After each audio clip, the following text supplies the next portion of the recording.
నేను మీతో ఇంకొక విషయం కూడా చెప్పాలి. తెలుసురా బాబు, నువ్వేం చెప్తావు? నీ పేరు ఖమ్మం కోటేశు. మీ ఊర్లో జరిగే ఫంక్షన్స్ అన్నిటికి వెళ్తావు. అక్కడ వచ్చిన ఆంటీస్ అంకుల్స్ అందరినీ పిలిచి వీడియో చేయమంటావు. వాళ్ళందరూ నీ ముఖం చూసి జాలిపడి వీడియోస్ చేస్తారు. ఆ తలకాయ నొప్పి ముట్టించే వీడియోస్ అన్ని మా ఫీడ్ లకు వస్తాయి. అంతేగా నువ్వు చెప్పేది? అంతేగా. మా ఖమ్మంలో కాలువడి దగ్గర నుంచి హైదరాబాద్ అన్నపూర్ణ స్టూడియోస్ గేట్ వరకు నడుచుకుంటూ వస్తానా. నడుచుకుంటూ స్టూడియో వరకు వెళ్తున్నావు కదా, అట్లనే తిరిగేసి నడుచుకుంటూ మీ ఊరికి వెళ్ళిపో. మీ ఇంట్లో ఒక కుటుంబ సభ్యుల్లాగా నన్ను చూడమని మీకు చెప్పాను. ఏ ఫ్యామిలీ మెంబర్ రా ఇట్లా చేసేది? కుటుంబ సభ్యుల్లా చూడాలంట. ఎవరి ఫ్యామిలీలో అయినా ఇలాంటి పని పాట లేకుండా ఫ్లెక్సీ పట్టుకొని రోడ్ల మీద తిరిగిన అనుకో, ఇంట్లో వాళ్ళు ఫుల్ కొడతారు.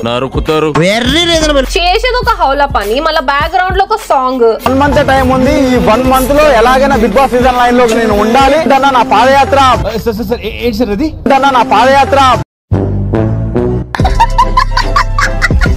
నా పాదయాత్ర